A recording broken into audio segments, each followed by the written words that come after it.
عدوان إلا على الظالمين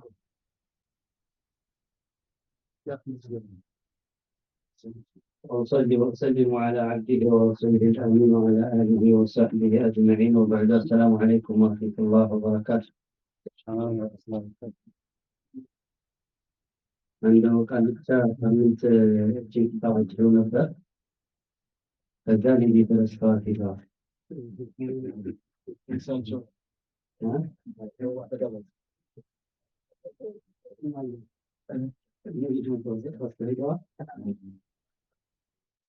እኔ ቤት ስላል ብቻ አያት ሰላምኝ ሲያት ልኳትን ብቻ ማድረግ አስተዋጽኦ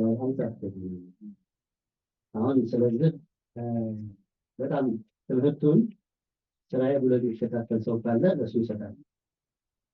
ስራዬ ብሎ ቢከታተል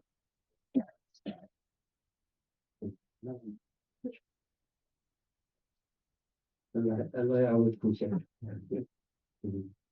طيب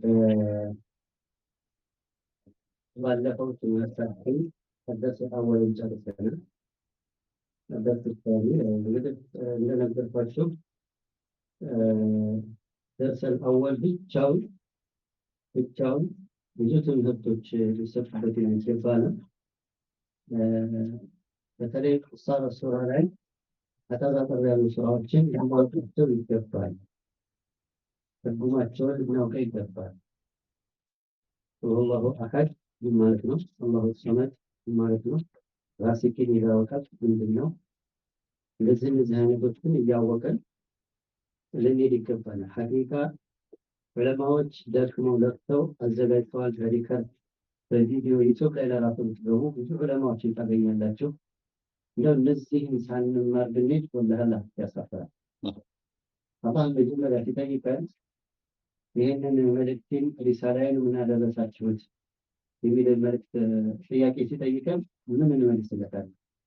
ቢያንስ ተምረን የተቻለንን ያክል እንኳን ሰርተናል ብንል የተወሰነ ግማሽ መልስ መልሰናል ማለት ነው። ግን አይ መጥቶ ነበር ቁርአን የሚያስተምሩ ሰዎችም ነበሩ ሳይንታይናል ሲባል ግን አልተመቸኝም ቢዚ ነበር ያዋጣል። وقال الرسول يا ربي إن قومي اتخذوا هذا القرآن مهجورا.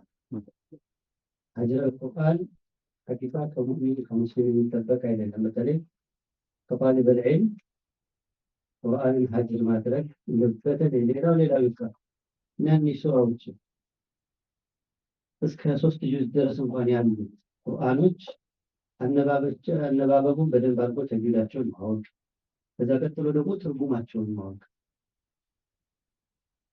ከዛ ወደ ተግባር ሊሄድ ሱራ 30 ላይ ስንማር መጀመሪያ ግዴታ የሚሆነው በሙስሊም ላይ እውቀት ነው ብለናል አይደል? ቀጥሎ ባወቀው መስራት ሳያውቅ የሚሰራ ሰው የጨለማ ቆዝምዝሚት ነው ተብሏል። ስለዚህ ለዛ እንዳይሆንብን በእውቀት ላይ የተመሰረተ መሆን አለበት ስላለን ደርስ አወል ሐቂቃ በጣም አንገብጋቢና አስፈላጊ ትምህርት ነው። መርሐባ የዛሬው ትምህርታችን አደረሱ ታኒ አርካኑል ኢስላም ይላል። ይህ ከህፃንነታችን ጀምረን የምንለው ነው። ነገር ግን ብዙዎቻችን የማንረዳው ነገር አለ። ዝም ብሎ ቃሉን መስለኝ እንጂ አረብኛው ስለሆነ አይገባንም። የድሮዎቹ ግን አረቡ በተለይ አረቦቹ ፈትሆች ስለነበሩ ይገባቸዋል። ምን ማለት እንደሆነ ስለሚያውቁ እስከ መጣላት ወይም ደግሞ ሰይፍ እስከ መማዘዝ እና እስከ መጋደል ደረጃም ይደርሳል። ምንድን ብራቱ ተብሎ አይደለም። ዛሬ እኛ ከሰው ጋር የምንጣላው ብራታ ስንባል ወይም ደግሞ የሆነ ነገር ስንቀማ ነው። እነሱ ግን አይደለም።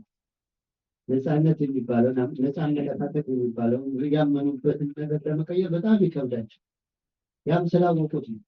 ዛሬ ግን ብዙ ሳላላወቀው እስልምናንም ሲቀበል ወይ ደግሞ ወልዒያዙ ቢላህ ወደ ኩፍር ሲገባ ብዙ ምን አይመስልም።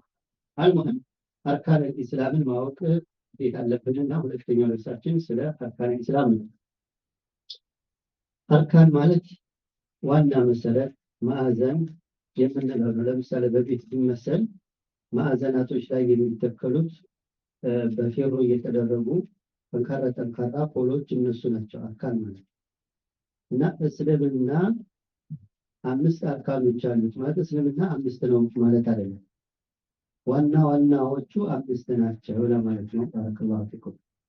መርሐባ ምናሉ ሼኹ ረሂመሁላህ በያኑ አርካን الإسلام 5 የእስልምና 5 መሰረቶችን ግልጽ ስለማድረግና ስለማብራራት ይላሉ። የመጀመሪያው ደርስ ሁለተኛው ደርስ የዛሬው የመጀመሪያ ትምህርታችን ወአወሉሃ የመጀመሪያዋ ወአዕظሙሃ በጣም ከባድ የምትባለዋና ማዕናዋ ሰፊ የሆነችው ሸሃደቱ አን ላ ኢላሃ ኢለላህ ወአነ ሙሐመደን ረሱሉላህ። እነዚህ በአንድ ናቸው። ላ ኢላሃ ኢለላህ ሙሐመደን ረሱሉላህ የሚለው ነው የእስልምና መሰረት አንዱ። ባይሆን ይህንን ስንማር ምንድነው አለ ሸኺየው ቢሸረሒ መዓኒሃ ማዕናዋን ግልጽ በማድረግ ማዕናዋን ግልጽ ከማድረግ ጋራ ማብራሪያ ከመስጠት ጋራ እንደው ዝም ብሎ ላኢላሃ ኢለላህ ብቻ አይደለም። በተለይ የኛ አጀሞቹ ቅድም እንዳልኩት ላኢላሃ ኢለላህ ትርጉም አይገባልም።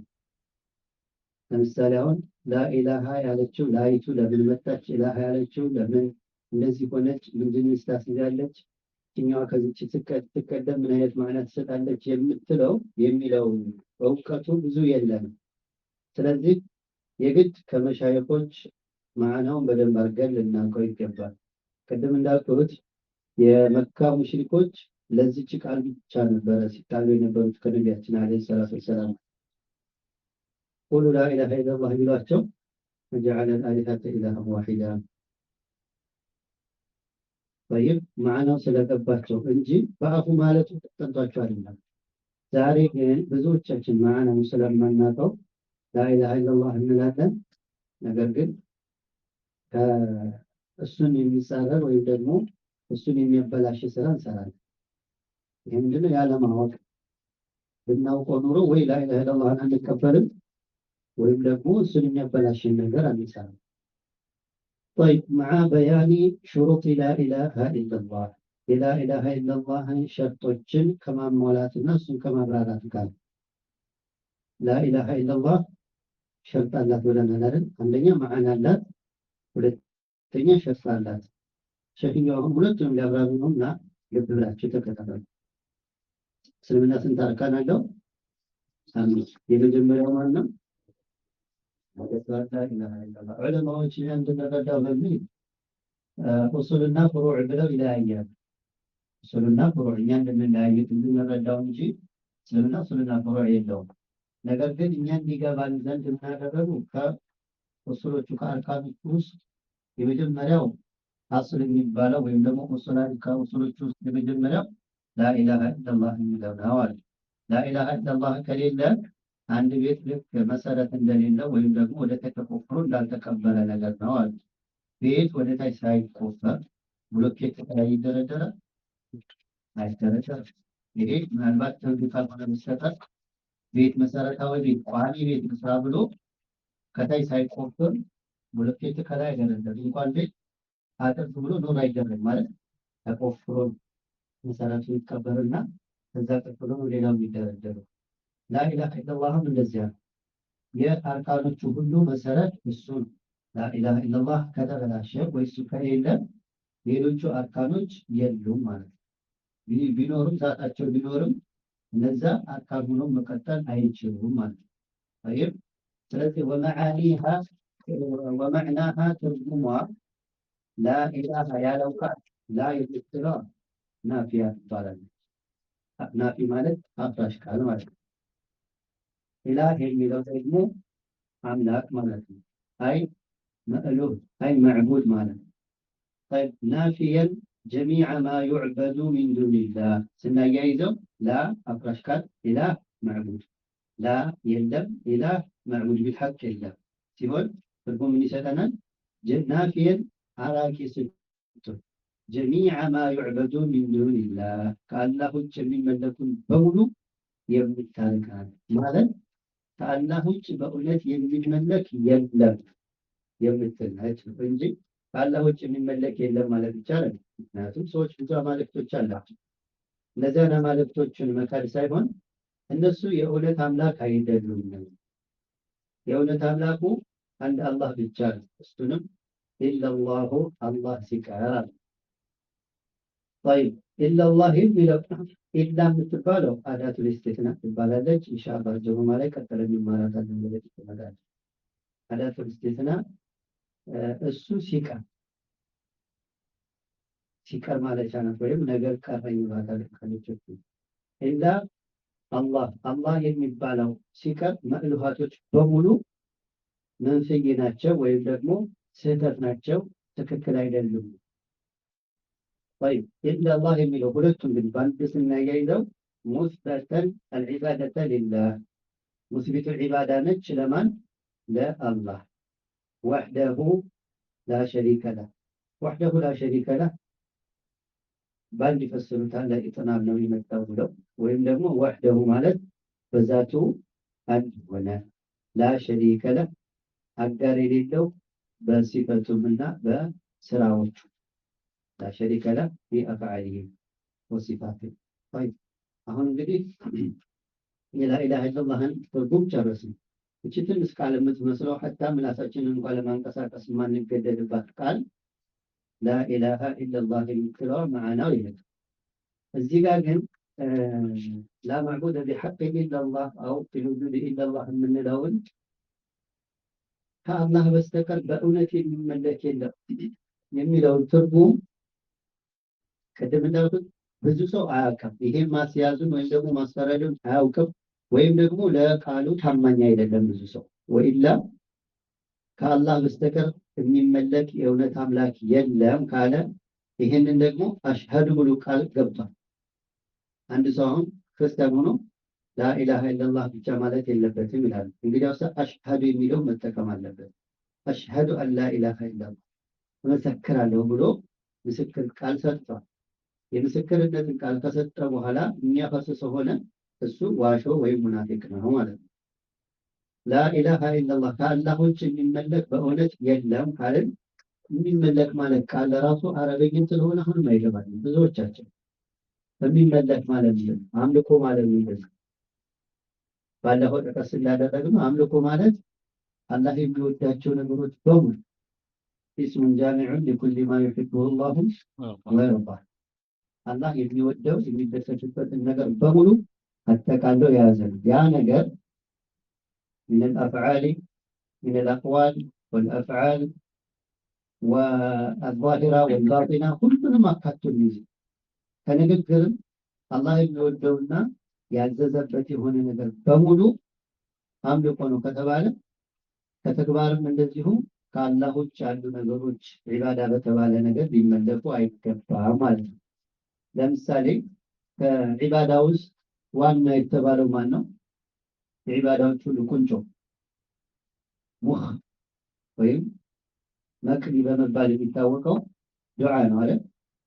الدعاء مخ العبادة سند ضعيف الليلان قالوا صحيح هنا الدعاء هو العبادة دعاء السنة عبادة የሚባለው ዱዓ ኢባዳ ነው ካልን ከአላህ ውጭ ደግሞ ሌላ መመለክ የለበትም ካልን ይህ ማለት ምንድነው? እንግዲህ ከአላህ ውጭ ሌላ ሰው ሊለመን አይገባም ማለት ነው። ግን ተጨባጭ እንደዚህ ሙስሊሙ ህብረተሰብ ከአላህ ውጭ ሌላ አይለምንም። ሙስሊም ነኝ እያለ አውጋር ወልባሩ ግን ሰው የለም በሀገራችን። እናንተ መካከል እንኳን ይኖራል ቢሆን አልተረተረም ወሊላሂ አልሐምድ። ግን ሀገራችን ላይ አጎቶቻችን፣ አክስቶቻችን፣ ጎረቤቶቻችን በዚህ ነገር ተዘፍቀው ነው ያሉት። ደግሞ ይሄ ሪሳላ ለኛ ብቻ ሊቀር ሳይሆን ለሰው እንድናስተምርና እንድናስተላልፍ ነው የታዘዝነው። ይህንን ሳናደርግ ከሄድን ደግሞ አላህ ፊት መጠየቃችን አይቀርም። እኔ ወደ እናንተ አስተላልፋለሁ፣ እናንተ ደግሞ ለኡማው አስተላልፉ። ወኢላ ግን አይዘን ገደል ነው። ነገው መልቂያማ አይነት ተጠቅጠር ስለትጣለ የማይጠቅምበት ነው ማለት ነው። ስለዚህ አህባቢ ላኢላሃ ኢለላህ የምትለው ማዕና ራሳችንን ልወቃት ልባችን ትግባ። ከአላህ ውጭ ሊመለክ ማንም አይገባው። ላ ነቢይ ሙርሰል ወላ መለከ ሙቀረብ። ይህንን ካመን በኋላ በተግባር ራሳችንን አጽንተን ወይም ደግሞ ለራሳችን ተቀብለ ነው ቤተሰቦቻችን ማድረስ ግዴታ ይኖርብናል። በቻልነው አቅም እኛ መናገሩ ካቃትን ደግሞ ሌሎች ቃሊቾች የተናገሩትን ሸር በማድረግ ለእነሱ በመላክ ማዳረስ ግዴታ አለብን። አለያ አላህ ራቁታችንን የምንቀርብበት ቀን እንጠየቃለን ስለዚህ ጉዳይ። طيب وحده لا شريك له معنا من ذلك لا إله إلا الله በእውነት የሚመለክ ከአንድ አላህ በስተቀር የለም። በሱ ውጭ ያሉት በሙሉ የውሸት አማልክቶች ናቸው። ሰዎች እንኳን አማልክት ብለው ይጠሯቸው፣ እነሱ ግን አማልክት አይደሉም። ባለፈው ሳምንት ታስታውሳቸው ሽርክ በአረበኛም በአማርኛም ያው ሽርክ ነው ብለናል አይደል? ኩፍር በአረበኛም በአማርኛም ያው ኩፍር ነው ብለናል። ለምሳሌ አንድ ሰው ገብርኤል ብሎ ሽርክ ቢሰራ፣ ሌላኛው ደግሞ ጅብሪል ብሎ ሽርክ ቢሰራ ጅብሪል ደረሰልኝ ብሎ ሲባሳ ቢያደርግ በጅብሪል አንዱ ደግሞ በአማርኛ ገብርኤል ደረሰልኝ ብሎ ሁለቱም ምንድነው? ሁለቱም ሽርክ። ሽርክ በአረበኛ ስለሆነ ቆንጆ አይሆንም፣ በአማርኛ ስለሆነ መጥፎ አይሆንም። ሽርክ ሽርክ ሁሌ መጥፎ ተግባብተናል። ደግሞ አላህ ሲናገር በቁርአን ምንድን ነው የሚለው? ከአላህ ውጭ የሚመለኩ በሙሉ ነው ያለው። እነለዚነ የተድዑነ ሚን ዱኒላህ ከአላህ ውጭ የምትጠሯቸው በሙሉ ነው ያለው። ለምሳሌ ዒሳ አለይሂ ሰላም አላህ ነው ወይስ ከአላህ ውጭ? ከአላህ ውጭ ማንም አይጠረጠርም። ሙስሊም የሆነ ሰው ዒሳና አላህ አንድ ናቸው ብሎ የሚጠረጠር ሰው የለም አይደል? ስለዚህ ዒሳ ደረስልኝ ብዬ ሲባታ ባደርጋሁ በሱ ከአላህ ውጭ ያለን አካል ተጣራሁ ማለት ነው። አላህ በቁርአን ምንድን አለ? ወመን የድዑ ሚን ዱኒላህ የሚጠራ ዱዓ የሚያደርግ የሚለምን ሲባታ የሚያደርግ ከአላህ ውጭ ባሉ ነገሮች ይኸው ወመን የድዑ ቁርአን እኮ እንግዲህ ቁርአኑ ምችም ወሃቢያ ጻፈው አትልም። ወመን የድዑ የሚጠራ ሰው ከአላህ ውጭ ማንም ይሁን ማን። ከዛ ቀጠለና ምንድነው ዒሳ የአላህ ባሪያ እንጂ አምላክ አይደለም ካል ነብዩ መሐመድስ ሶም የአላህ ባሪያ سبحان الذي أسرى بعبده الحمد لله الذي أنزل على عبده ባሪያ ያለ ነው የሚጠራው አይደለም። ስለዚህ ነብዩ መሐመድ የአላህ ባሪያ እንጂ የአላህ አጋሩ አይደለም። እና ወመን يدعو من دون الله ነብዩ መሐመድን እንዲሆን የሚጣራ ሰው የሚያመልክ ሰው እዛው ውስጥ ይገባል። الدعاء ምን ብለናል ቅድም በሰሒህ ሐዲስ የመጣ الدعاء هو العبادة ومن يدعو من دون الله ومن يدعو ማለት ምንድነው? ومن يعبد من دون الله ማለት ነው። طيب ዱዓ ዒባዳ ነው። ከአላህ ውጭ የሚመለክ የሚለው ደግሞ መላእክቱንም ሁሉንም ያካትታል። ስለዚህ ከአላህ ውጭ ነብይ ደረሱልኝ የሚል ሰው ምን እያደረገ ነው ማለት ነው? አምልኮት ለፍጡር እየሰጠ ነው። ከዛ ደግሞ ወረድ ብሎ በሀገራችን እንኳን ብዙ አልተለመደም። አቡበከር ደረሰልኝ የሚል ሰው ሰምታችሁ? ብዙ ልጅ አቡበከር ሲድቅ እባክህ ደረሰልኝ ይባላል። ሻዓዎች ከሆነ አሊ ደረሰልኝ ሁሴን ደረሰልኝ ይላል አይደል? አሊ ምንድነው? خلق من خلق الله عبد من عباد الله የአላህ ባሪያ ነው። ሁሴን ምንድነው? የአላህ ባሪያ ነው። ومن يدعو من دون الله على ውስጥ ይካተታል ማለት ነው። ስለዚህ አህባቢ ዱዓ ቅድም እንደተናገረው በሰሒህ ሐዲስ የመጣው ትልቁ ዒባዳ ዱዓ ነው። الحج عرفة እንደሚሉት ረሱል ዓለይሂ ሰላቱ ወሰላም ወከዑ መዐ ራኪዒን የሚለው ትላልቅ ዒባዳዎችን ብዙ ነገር በአንድ ነገር ገልጸዋል አላህ ሱብሓነሁ ወተዓላ። وكذلك الرسول عليه الصلاة والسلام እና ዒባዳ ዱዓ ዒባዳ ነው ከተባለ እንዳንዘነጋው ከአላህ ውጭ የሚጠራ ማንኛውም ነብይም ይሁን ወልይም ይሁን መላእክትም ይሁን በአረበኛም ይሁን በአማርኛ ሽርክ ነውና ልንለይ ይገባል። ቤተሰቦቻችንንም ልናስጠነቅቅ ይገባል። ባጭሩ እቺ ላኢላሃ ኢለላህ የምትል ትርጉም እና አቡ ጀህል አወቋትና ምን አሉ? አይ እዚህ እንኳን አንስማማ ፊሊፒን ተድብሽ ፊሊፒን بعد ፊሊፒን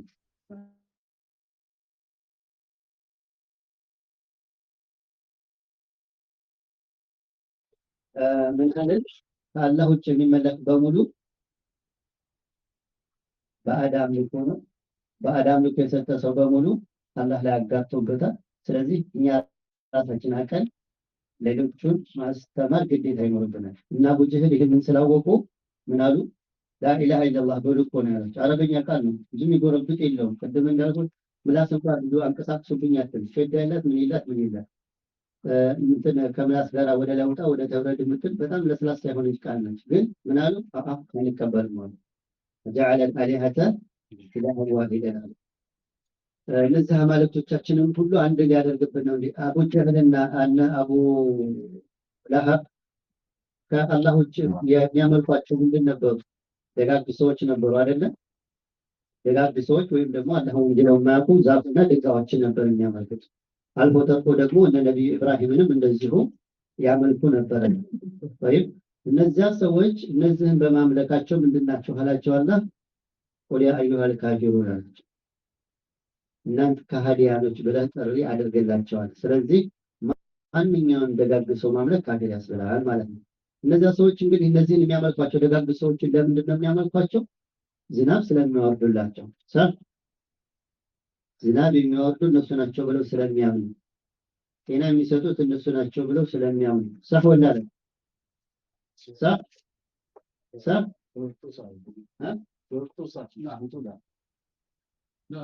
የመካ ሙሽሪኮች ጣዖቶችን ወይም ነቢያቶችን ወይም መላእክትን የሚያመልኩት ዝናብ ስለሚያወርዱላቸው ነው፣ ያወርዳሉ ብለው ስለሚያምኑ አይደለም።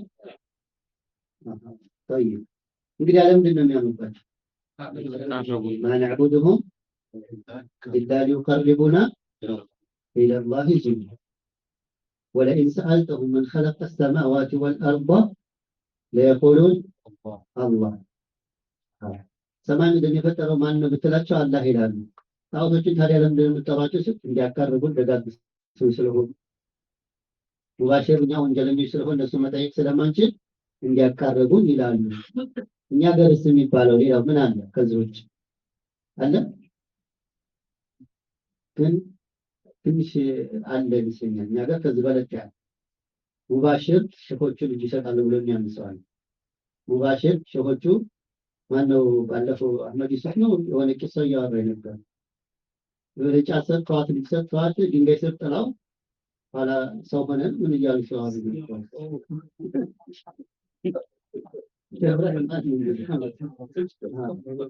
አርኬስታ የሚባል ሀገር አለ። እስካሁን ሲነግሩ ሰዎችን ይሰጥተዋል። አዑዙ ቢላህ ወላሂ ሱመ ወላሂ በቁርአን የተነገረንን የምነግራችሁ እሱን ነው። የመካ ሙሽሪኮች ልጅ ማን ነው የሚሰጣቸው? ወመን ዩደብሩል አምረ ሲባል ነገራቶችን የሚያስተናብር ማን ነው ብለው ጠይቃቸው፣ ፈሰየቁሉነ አላህ ነው ይላሉ የመካ ሙሽሪኮች። የኛ ግን ዝናብ ሾዎች ይሰጣሉ፣ ልጅ ይሰጣሉ፣ ወድል ጀናን የሚሉት አላቸው።